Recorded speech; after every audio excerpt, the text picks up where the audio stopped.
Do yourself a favor and stop being so realistic all the time. If you've watched any of my other videos, you might have already figured out that I'm a high school teacher, and I'm surrounded by young folks. You might think that being surrounded by all of these young minds would be very enlightening and give you new insights on your own life. And, well, it did for me, but not in the way you might think. It might surprise you, but young folks aren't any different from adults. They might have their own lingo and reject the old ways, but when you surround yourself with them for long enough, you'll start to notice the exact same patterns as you'd see with adults. And what are these patterns, you might ask? Well, that's really simple. All of them are trying to be realistic and are making sure that the folks they hang out with are just as realistic as they are. But what does that mean to be realistic? That's the question I've been thinking about for a couple of weeks now. Recently, I cracked this code though. All it means is that you're expected to do the exact same thing as others are doing. That's it. Don't think for yourself, don't strive for anything outside of what others are striving for, and most importantly, just stay in your lane. If you're able to do these things, then you're realistic. But why is it that staying in your lane makes you realistic?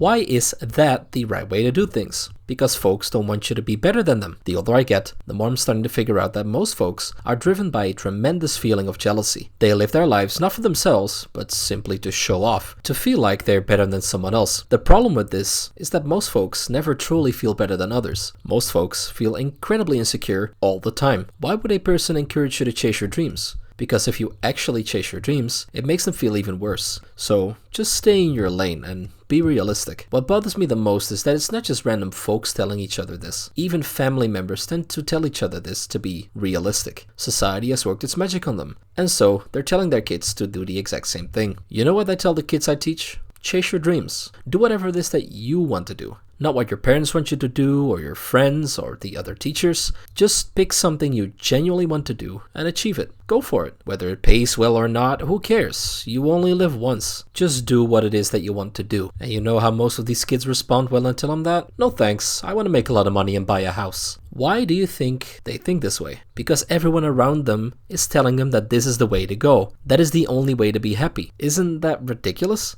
Doing something that makes you happy isn't happiness according to them. It's owning a home and making tons of money. If there is one thing I'd like to share with you all, it's that you shouldn't be so darn realistic all the time. Your life is so short. Even if you'll become 100 years old, trust me, it'll feel so short. A human life means nothing in the grand scheme of things. And you're telling me that accumulating money and owning a home is all there's to it? Stop kidding yourself. Could it be that folks that are this realistic are just confusing being realistic with being a sheep? Could it be that most folks just don't want to think for themselves and follow the crowd, even if it means living a lie? Could it be that most folks are so afraid to actually live that they'd rather just settle for mediocrity? I'm not asking you to do something impossible. I'm not asking myself to do this either. All I'm asking of both of you and myself is to do whatever it takes to make you happy. That's all. Stop being so realistic.